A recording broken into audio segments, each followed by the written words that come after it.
La aventura de la vida.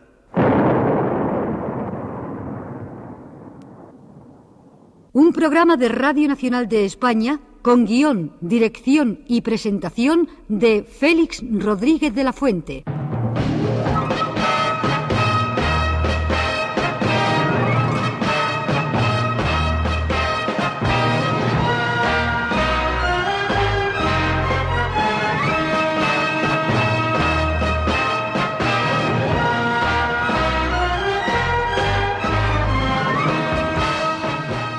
Realización, Herminio Verdú.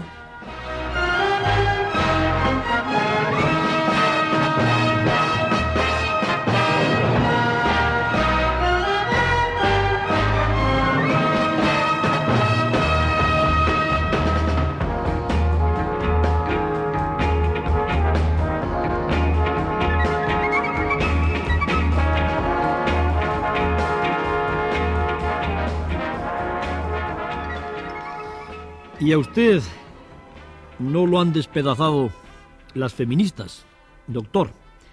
Me dice un amigo un tanto precipitado en sus juicios y consideraciones cuando vengo caminando tranquilamente en esta mañana de primavera hacia la casa de la radio. Había escuchado el programa de la semana pasada y vio que echaba mano yo de argumentos contundentes para establecer una diferenciación, un dimorfismo entre el macho y la hembra de la especie humana. Ciertamente, mi amigo, el que se precipita al considerarme lapidado por las feministas, no debió darse cuenta de que a lo largo del programa en el que hablábamos del dimorfismo sexual, como su propia palabra indica, nos referíamos a las diferencias anatómicas y fisiológicas, pero de puro fisiologismo físico, material, no espiritual, en cuanto a las diferencias entre los hombres y las mujeres, los machos y las hembras de la especie humana.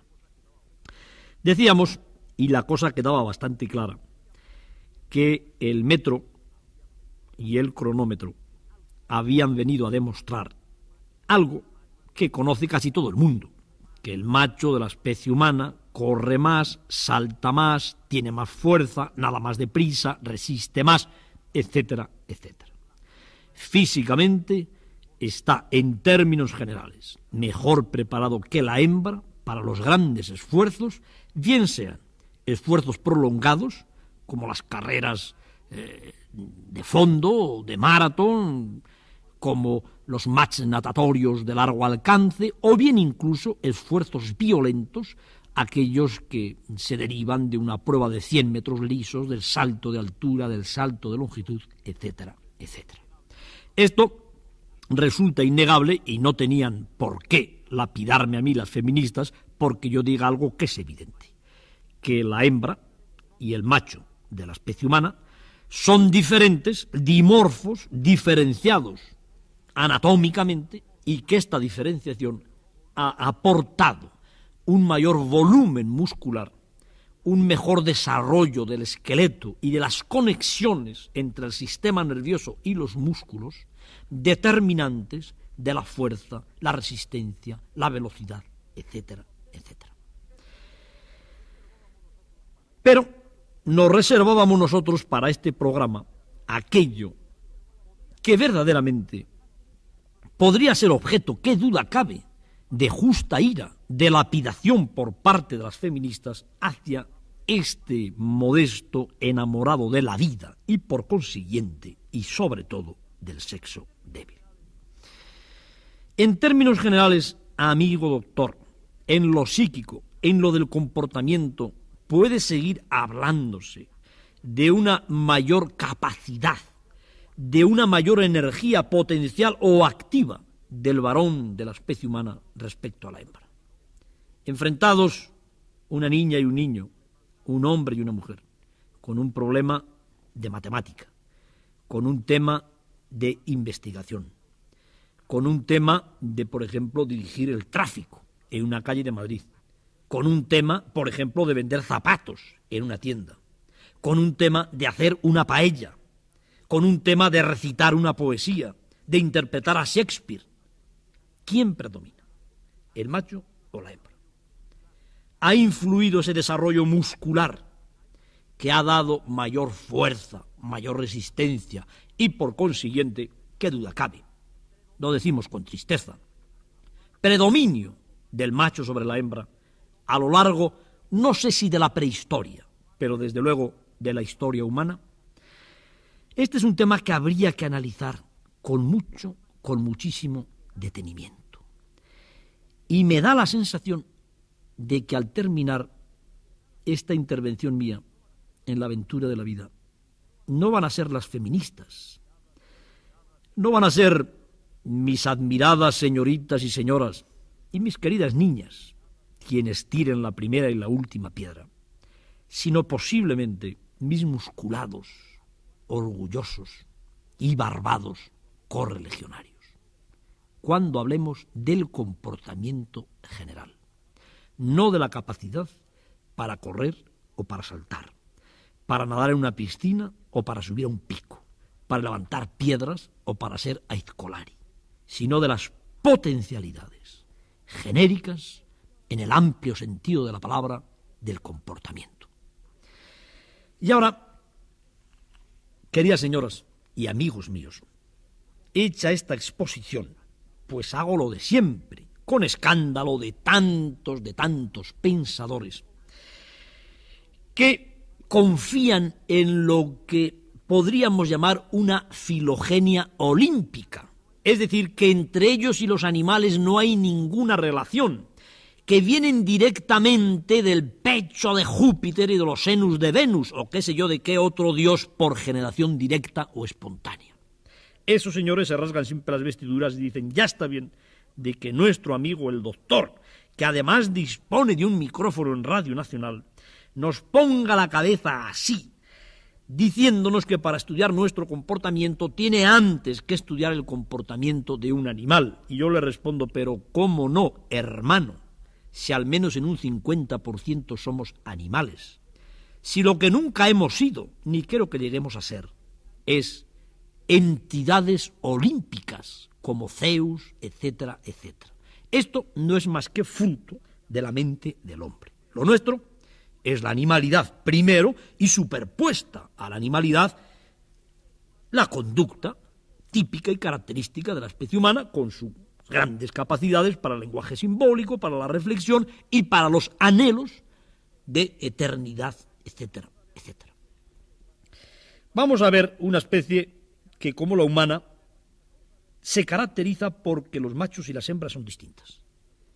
Y, oh casualidad, porque los machos son también más fuertes que las hembras, porque pesan más, porque tienen barba y melena, porque tienen la voz ronca, porque son más agresivos y porque en la historia de la especie han dominado a las hembras por la violencia exclusivamente, no por otra cosa. ¿Qué especie es esta? La tenemos todos en la punta de la lengua, todos mis niños. No sé si los de la filogenia olímpica, pero mis niños queridos, los que siguen los programas y estudian, que es lo importante, los libros de ciencia, pues lo saben. Es la especie conocida científicamente con el nombre de Panthera leo, para ser más explícitos, el león, o si quieren el león africano, aunque los pocos leones indios que quedan también tienen estas características. La leona, más menuda, con 50 o 75 kilos menos de peso. La hembra humana, más menuda, con 10, 15, 25 kilos menos de peso, con varios centímetros menos de talla, con varias pulgadas, si midiéramos los ejes de los músculos, de las masas musculares de desarrollo muscular, menos fuerte, carente de una serie de caracteres sexuales secundarios que caracterizan al macho y lo identifican. Una voz cavernosa, que hemos escuchado en 1000 ocasiones aquí en la radio, una melena ingente que viste el cráneo, parte de la faz, la cabeza del león, y una increíble capacidad para rugir con una voz profunda de la que carece la leona. Saben ya todos los niños y algunos amigos míos que este dimorfismo que se da entre machos y hembras de la familia de la especie leonina se debe a que desde hace millones de años hubo una división de funciones, de trabajos, entre los machos y las hembras. Y haciendo uso de ese dicho ya antiguo, que incluso creo yo que se manejaba antes de conocer los entresijos de las mutaciones y la evolución de las especies, de que la función crea al órgano. El león, que necesita una gran melena para que se le vea desde lejos, puesto que tiene la misión casi exclusiva de defender el territorio, ha generado esa melena, que no tiene la leona y que es muy incómoda para cazar, porque a un señor con una melena negra lo ven enseguida las presas. El león, que tiene que luchar con los invasores, ha generado ese enorme desarrollo muscular que lo incapacita por la misma razón para saltar sobre una presa y para darla muerte. El león, que precisa que se le oiga desde lejos cuando ruge, ha generado evolutivamente ese vozarrón que se oye en África a 5 kilómetros de distancia en las noches tranquilas. ¿Por qué cuento estas cosas? Pues simplemente por una razón.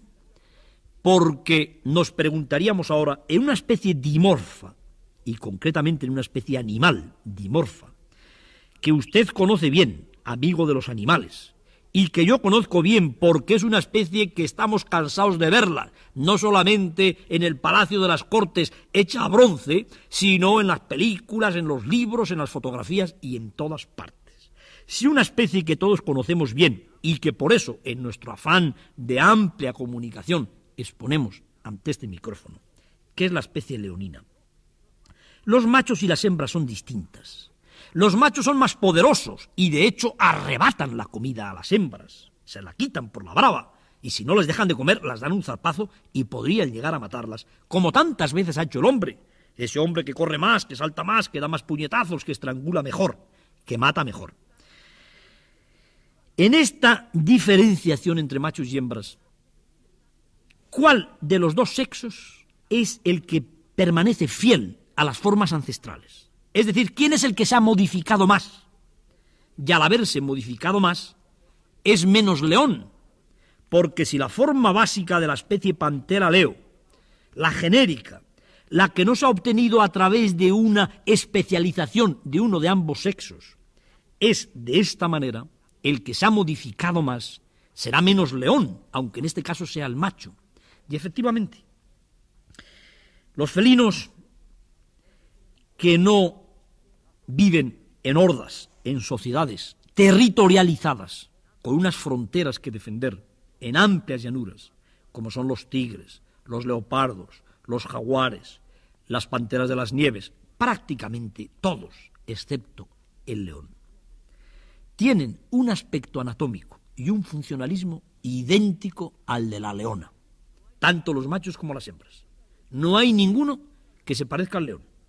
Es decir, a una leona la ponemos una piel de tigre o una piel de leopardo y prácticamente creo que no habría un naturalista viviente que a una cierta distancia podría distinguirla de sus primos, leopardos, tigres, panteras, etcétera, etcétera. Es decir, el patrón felino, la máquina de acechar a las presas, de darlas alcance después de una corta y rápida persecución o de un salto, es el de la leona, no el del león. El león es un miembro aberrante, dramática palabra, porque podemos traspolarla al hombre, al macho humano. Es un miembro aberrante del grupo de los grandes félidos, como diría un científico, del género félide, de los félidos.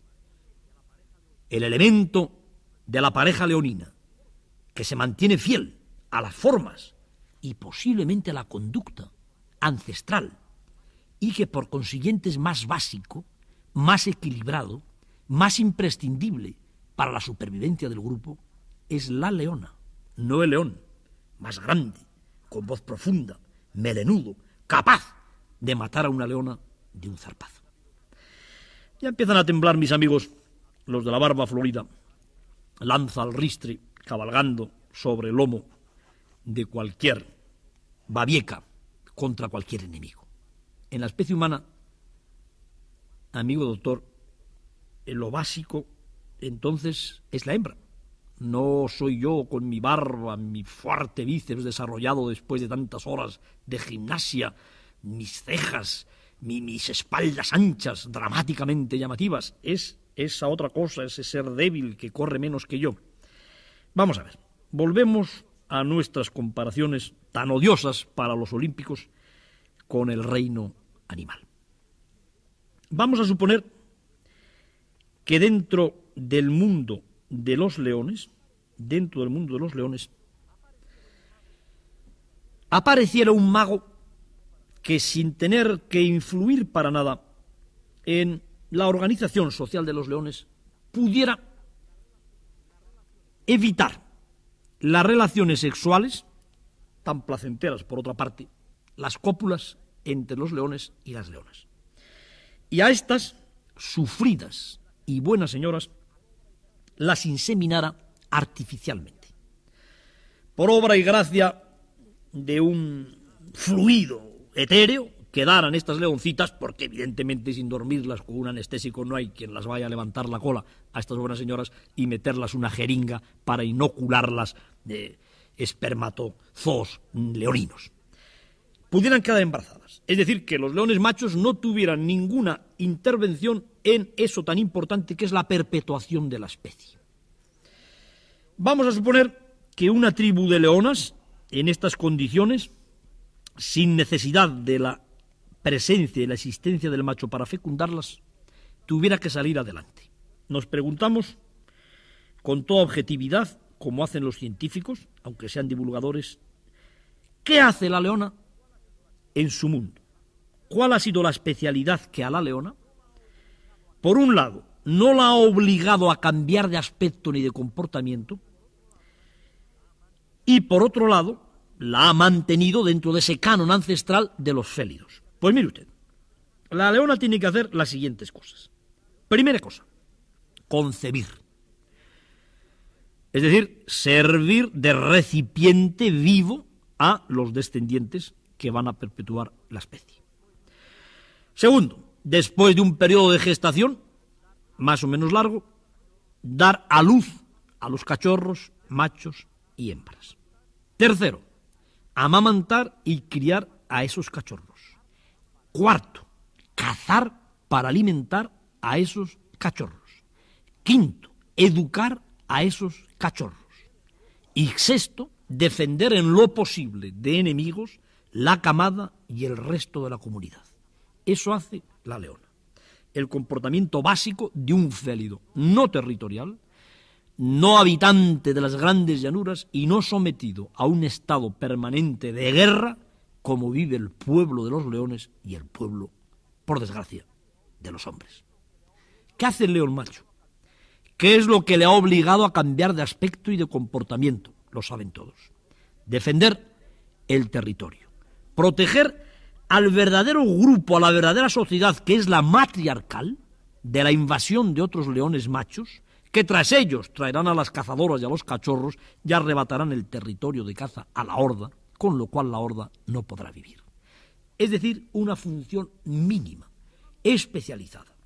Supongamos que en este mundo de leones en los que no son necesarios ya los machos para fecundar, desaparecen los machos.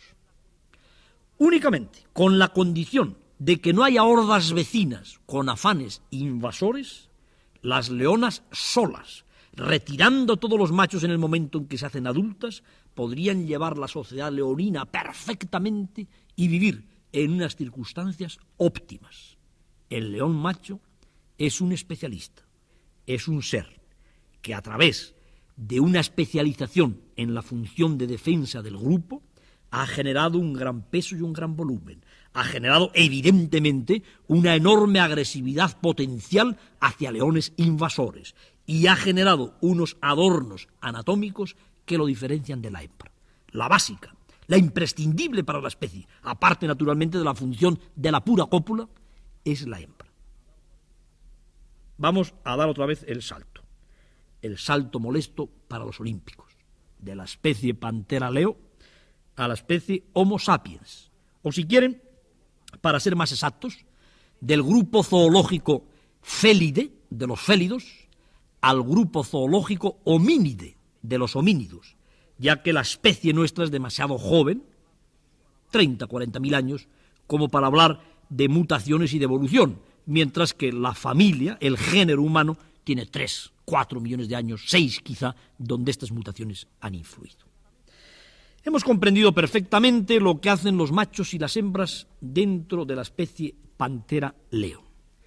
Cuéntenos, querido doctor, qué es lo que hicieron, porque la civilización y la cultura en el mundo del hombre ha cambiado tantas cosas, los hombres y las mujeres, para que, a su vez, nuestra especie fuera también, por derecho propio, una especie dimorfa sexualmente.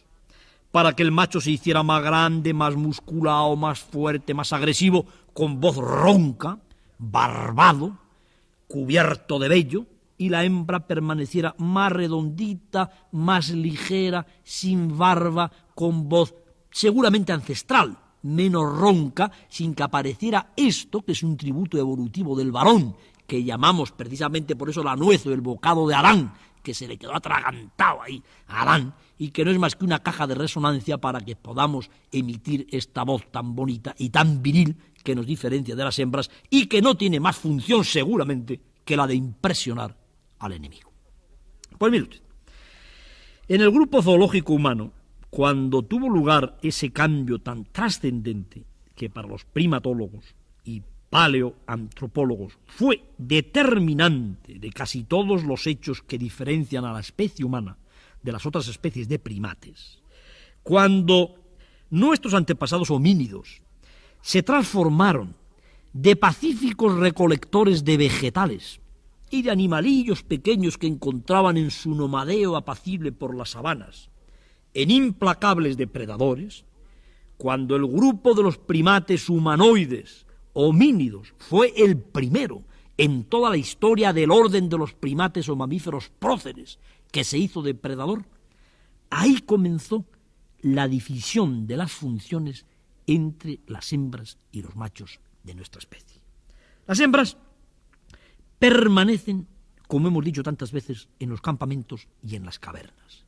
Parece ser que fundamentalmente porque en una sociedad humana primitiva, toda hembra púber, es decir, después de su primera menstruación, o está embarazada o está amamantando y criando a sus pequeños. No existe, como es el caso en la sociedad actual, sin que ello sea mejor o peor, seguramente peor para el equilibrio psíquico, la mujer que no concibe, la mujer que no gesta, que no alumbra y que no tiene el contacto con ese ser querido al que se llama el niño. En la sociedad primitiva, los poderosos instintos, yo 1000 veces he dicho y repito, los maravillosos instintos, llevan equilibradamente a los machos y a las hembras a entregarse al amor cuando la hembra lo necesita y el macho lo apetece. Por consiguiente, las hembras humanas que o están embarazadas con sus 9 largos meses de gestación, o están amamantando a los pequeños con sus 4 o 5 largos años en que se amamanta a los pequeños en los pueblos actuales primitivos, y debió ser en estas épocas de la prehistoria, no pueden acompañar a los veloces y cada vez más resistentes y más fuertes machos, ni en las expediciones de caza que vencen a las presas por agotamiento, ni en las terribles guerras que ejercen ya aquellos depredadores en las defensas del territorio. La hembra humana queda en los alrededores del campamento, con los niños, quizá con los ancianos, los pocos que hubiera en los albores de la humanidad, con los adolescentes. Pero no se dedica únicamente a amamantar, a arrullar, a velar por sus pequeños. Todos los pueblos actuales primitivos, y como demuestra un poco el estudio de la dieta mediante el examen de los elementos que se encuentran en los estratos prehistóricos, la hembra humana continúa ejercitando la labor alimentaria ancestral que hicieron todos los primates desde hacía 60 millones de años. La hembra humana es la que recolecta los vegetales comestibles. Es la que busca por las sabanas, en los alrededores del campamento, cargada con el niño que en ese quehacer, igual que lo hace un mandril o un chimpancé, puede realizarlo perfectamente la hembra humana. Es la que busca los bulbos, los rizomas, los frutos de temporada, los brotes apetecibles, la que cosecha, se ha calculado que un 75% de los componentes sólidos de la dieta humana. Y no solamente coge vegetales, en ese grato deambular por la sabana en torno a la roca familiar donde vive el grupo o en torno a los árboles protectores, sino que todo lo que es fácil de coger, pequeños vertebrados, ratones, conejos, recentales de gacelas, pequeñas liebres, huevos de pájaro y pollos en la temporada, lo van recolectando las hembras y lo traen al campamento. Y cuando vuelven los machos humanos especializados, los cazadores, cuando vuelven cargados con la gacela o con el antílope orgullosamente, o vuelven de defender las sagradas fronteras del territorio, aportando quizá lo más sabroso y potencialmente nutritivo de la dieta, pero como se ha podido comprobar, insisto y repito, que tanto en los pueblos primitivos actuales vivientes como en las reconstruidas dietas de los prehistóricos, menos del 40% del material sólido de la dieta total aportan estos elementos y les comparten con las hembras que quedaron en el campamento. Inventemos en aquella época, amigos míos, igual que hemos hecho en el grupo de los leones, un mefistofélico investigador venido de otra galaxia que sea capaz de fecundar también a las hembras humanas mediante extrañas invocaciones que no implique el enfrentarse con los tíos de la barba y del hacha de sílex, porque no le hubiera sido posible. Y la especie humana, según muchas veces se ha contado en el mito de las Amazonas, hubiera podido vivir perfectamente sin los elementos especializados, no ancestrales, los que iniciaron otro tipo de vida y de actividades, los responsables de la caza y de la guerra, que eran los machos, que para eso habían tenido que hacerse más veloces, más resistentes, con mayor desarrollo muscular, con barba, con voz tonante, como Júpiter, mientras que las hembras de la especie habían permanecido fieles al patrón ancestral de los homínidos vegetariano-omnívoros. Hemos llegado, queridos amigos, y perdonadme, barbados muchachotes, orgullosos de vuestra condición de sexo, a que tanto entre los leones como entre los hombres, si sobra algo, los que sobramos seríamos los machos y no las hembras. Teóricamente, con fecundación a distancia, por influjo de la deidad que ustedes quieran, un mundo de mujeres y adolescentes podría prosperar a la perfección. Un mundo únicamente de machos, no. Por algo que es mucho más importante que esa capacidad que tiene la leona y la mujer para hacerlo casi todo, actuando en un amplio abanico de posibilidades. No tan fuerte como el macho, pero lo suficientemente fuerte como para defender a su criatura. No tan hábil como el macho, pero lo suficientemente, si no para cazar una gacela con un hacha de piedra, con un rifle lo hace cualquiera, como para coger una cría de conejo, un recental de liebre o una lagartija que la permitirá comer la misma proteína que comía el simio ancestral. Fundamentalmente por otra cosa, porque la mujer, como la leona, es la única que está capacitada, tanto en la especie Homo sapiens como en la especie Panthera leo, no solamente para concebir, para gestar y para parir a los hombrecitos y a los leoncillos, sino lo que es mucho más importante, para criar, y en el verbo criar, incluyo la educación del cachorro de león o del cachorro de hombre o de mujer, con la diferencia de que en el cachorro de león, cuando llegue a ser adulto o de leona, no va a haber más que unos programas establecidos previamente, es decir, una conducta básicamente genética, hereditaria, mientras que en el cachorro humano va a haber una conducta cultural que, si dicho cachorro es privado del contacto con la hembra y no con el macho en las primeras etapas de su vida, no podrá conducir seguramente más que al fracaso a este pequeño cachorro que hubiera tenido la mala suerte y la imposibilidad, evidentemente, hablo en teoría, de nacer en una sociedad humana exclusivamente masculina.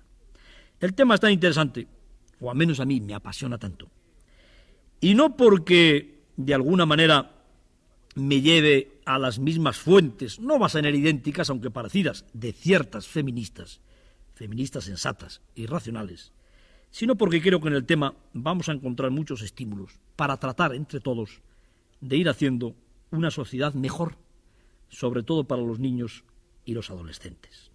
Nos quedamos por consiguiente aquí, tanto entre los leones como entre los hombres, de sobrar a alguien, hubiera sobrado, gracias a Dios estamos todos aquí, el macho. Pero esto lo seguiré tratando de demostrar la semana que viene.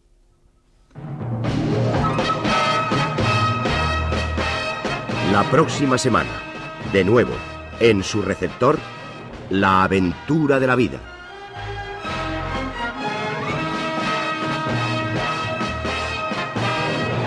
Un programa con guión, dirección y presentación de Félix Rodríguez de la Fuente.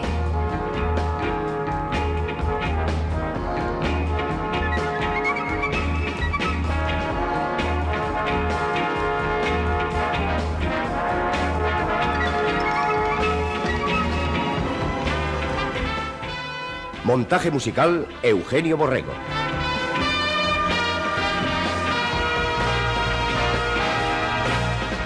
Realización, Herminio Verdú.